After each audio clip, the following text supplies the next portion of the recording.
তো আমি খুব সংক্ষিপ্তভাবে দু চারটা কথা বলি। আর বিগত দিনে কি হয়েছে 15-17 বছরে বিস্তারিত বক্তারা বলেছে, আর আসাদুজ্জামান রিপন আরো বলেছেন। সুতরাং আমি একেবারেই সেদিকে যাব না, একেবারেই না। বাংলাদেশের মানুষের প্রত্যাশা কি, আমি একটু কথা বলি। প্রত্যেকদিন আমার বক্তৃতার শেষে দুইটা লাইন আমি অ্যাড করি। একটা হচ্ছে, শেখ হাসিনা স্বৈরাচার পালিয়ে যাওয়ার পরে বাংলাদেশের জনগণের মনোজগতে যে বিশাল পরিবর্তন হয়েছে সেটা কি আমরা বুঝতে পারছি, ধারণ করতে পারছি? বাংলাদেশের মানুষের প্রত্যাশা, আশা, আকাঙ্ক্ষা আকাশচুম্বী, কিন্তু এই বিষয়গুলো যদি আমরা ধারণ করতে না পারি, সেই রাজনৈতিক ব্যক্তিত্ব, সেই রাজনৈতিক দলেরও কোনো ভবিষ্যৎ নেই। এটা আমি প্রত্যেকদিন ইচ্ছা করে বলি। এই কথাটা আমি সবার মাথায়, আমার মাথায় ড্রিল করতে চাই প্রত্যেকদিন।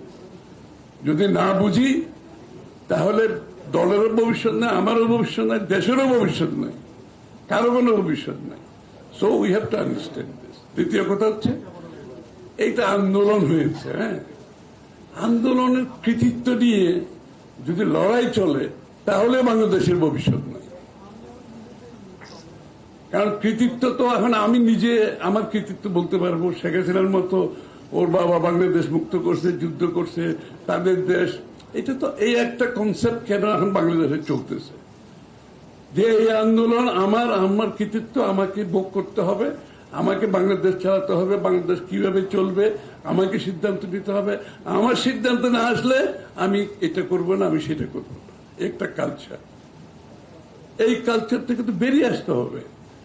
এটা কৃতিত্ব, অনেকে বলেছেন এটা কৃতিত্ব নেওয়ার দরকার নেই। তো আমি নিজে বহুবার জেলে গেছি, আমার পরিবার অসুস্থ হয়ে গেছে, আমার ছেলে আমার ওয়াইফ অসুস্থ। তো আমি এগুলো কৃতিত্ব নিতে থাকবো নাকি আমি ভবিষ্যতের দিকে যাব? আমি তো কোনো কৃতিত্ব নেওয়ার দরকার নাই, এটা আমি দায়িত্ব পালন করছি। আমি বাংলাদেশের নাগরিক হিসাবে আমার দায়িত্ব পালন করছি। যারা মুক্তিযুদ্ধ করেছে তারা দেশের স্বার্থে, জাতির স্বার্থে, মানুষ বাংলাদেশের জনগণের স্বার্থে মুক্তিযুদ্ধ করে। এখন মুক্তিযুদ্ধ আপনি সারা জীবন বিক্রি করতে থাকবেন, এই কালচার তো ঠিক না। মুক্তিযুদ্ধ যারা সত্যিকার করেছে তারা কিন্তু যার যার কাজে ফিরে গেছে। আপনি দেখেন যে রহমান সাহেব আবার উনি ব্যারেকে ফিরে যায় নাই, উনি মুক্তিযুদ্ধ ঘোষণা দিয়েছেন, উনি ফ্রন্ট লাইনে যুদ্ধ করেছেন, স্বাধীন করেছেন, কিন্তু উনি তো ওনার ব্যারেকে ফিরে গেছেন। প্রফেসর যারা যুদ্ধ করেছে ওরা কলেজে চলে গেছে, ছাত্ররা স্কুলে চলে গেছে। এখন ওরা যদি বলে দেয় ভাই আমরা যুদ্ধ করছি, এখন আমি তো আমার দেশ চালাইতে হবে, আমি দেশের মালিক হয়ে গেলাম, আমার কথা মতো দেশ চলতে হবে, এই কালচার থেকে বেরিয়ে আসতে হবে। হিস্টোরিক্যালি যেটা এখন বিশ্বে যেটা হয়েছে, আমি আপনাদেরকে একটু আমরা রিসার্চ করেছি এটার উপর, যে সমস্ত দেশ বিপ্লবোত্তর অথবা এরকম ঘটনা বাংলাদেশে যেটা আপরাইজিং, মাস আপরাইজিং, যে সমস্ত দেশ এই উত্তর বিপ্লব উত্তর, মাস আপরাইজিং উত্তর দেশ যত তাড়াতাড়ি ইলেকট্রাল প্রসেসের মাধ্যমে গণতান্ত্রিক প্রক্রিয়ায় যেতে পেরেছে, ওই দেশগুলো বেঁচে গেছে এবং ওই দেশগুলো ভালো করছে। আর যেই দেশগুলো এই বিপ্লব উত্তর সময় আমার দাবি ওর দাবি করতে করতে ঝামেলা পাকাইছে, ওই সমস্ত দেশে গণতন্ত্রও নাই, অর্থনীতিও নাই, সমাজও নাই, ওখানে গৃহযুদ্ধ চলছে, ওখানে সমাজে বিভক্তি চলছে, ওই দেশের অর্থনীতি বিধ্বস্ত হয়ে গেছে। এই জন্য যত তাড়াতাড়ি সম্ভব, 1 বছর অ্যাকচুয়ালি বেশি সময় হয়ে গেছে, আমাদের অনেক আগে নির্বাচন প্রক্রিয়ার মাধ্যমে দেশটাকে একটা ডেমোক্রেটিক অর্ডারে চলে যাওয়ার কথা ছিল। এবং এই না যাওয়ার কারণে দেশ কিন্তু দিন দিন নিচের দিকে যাচ্ছে। কারণ হচ্ছে কি, সরকার এখানে, জনগণ এখানে, মাঝখানে কোনো ব্রিজ নাই, কোনো ব্রিজ নাই। সে কারণে কি হচ্ছে, দেশে পুলিশের কাজ করতে পারছে না, সরকারি কর্মকর্তারা কাজ করতে পারতেছে না, আইন শৃঙ্খলা নাই, ব্যবসা বাণিজ্য নাই, যে ব্যবসার কথা বলে গেলেন উনি, দেশে কোনো ব্যবসা বাণিজ্য নাই, মিল ফ্যাক্টরি নতুন বিনিয়োগ হচ্ছে না।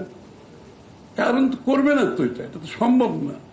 এই যে মানুষ যে বিনিয়োগ করে, টাকা তো শুধু না, আমার শ্রমের একটা বিনিয়োগ আছে, হ্যাঁ, আমার সময়ের একটা বিনিয়োগ আছে, তো সে কাজটা করবে, করার জন্য তার তো short term, mid term, long term একটা প্রজেকশন আছে।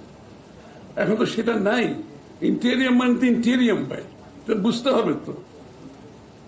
ইন্টেরিয়াম মানে ইন্টেরিয়াম। এই অবস্থায় কেউ এখানে সিদ্ধান্ত কেন নেবে? এই যে একটা সামিট হলো ওই দিন, আমি উপস্থিত সামিটে, এবং ওই সামিটে একটা বিনিয়োগ আসেনি, আসবে না তো। অনেকে যারা উপস্থিত হয়েছে বেশিরভাগ বর্তমান যারা বিনিয়োগকারী তারাই গেছে ওখানে, আমি তো সবাই চিনি, তারাই গেছে, নতুন কোনো বিনিয়োগ হয় না। কিন্তু যেই মুহূর্তে নির্বাচনের ঘোষণা এসছে, এখন কিন্তু নড়াচড়া আরম্ভ হয়েছে। ওই যে একদিন 107 জন জাপানিজ একটা ডেলিগেশন, ওইটা নির্বাচন ঘোষণা দেওয়ার পরে তারা কিন্তু এখন আস্তে আস্তে আরম্ভ করছে। নির্বাচন হয়ে যাওয়ার পরে সিদ্ধান্ত নেবে। তারা কিন্তু অবজারভেশনে আসছে, দেখছে, ব্যবসায়ীরা প্রস্তুতি নিচ্ছে নির্বাচন উত্তর পরবর্তীতে বিনিয়োগ করবে। এই যে বাংলাদেশ, এই যে এত বছর, এই 14, 15, 16 বছরে যে একটা গোষ্ঠীভিত্তিক একটা অর্থনীতি গড়ে উঠেছে, যে পৃষ্ঠপোষকতা যে শুধুমাত্র রাজনীতিতে হয়েছে তা না, অর্থনীতিতে যে পৃষ্ঠপোষকতা হয়েছে, যার কারণে মার্কেট ভেঙে গেছে, মুক্তবাজার অর্থনীতির কনসেপ্ট ধ্বংস হয়ে গেছে।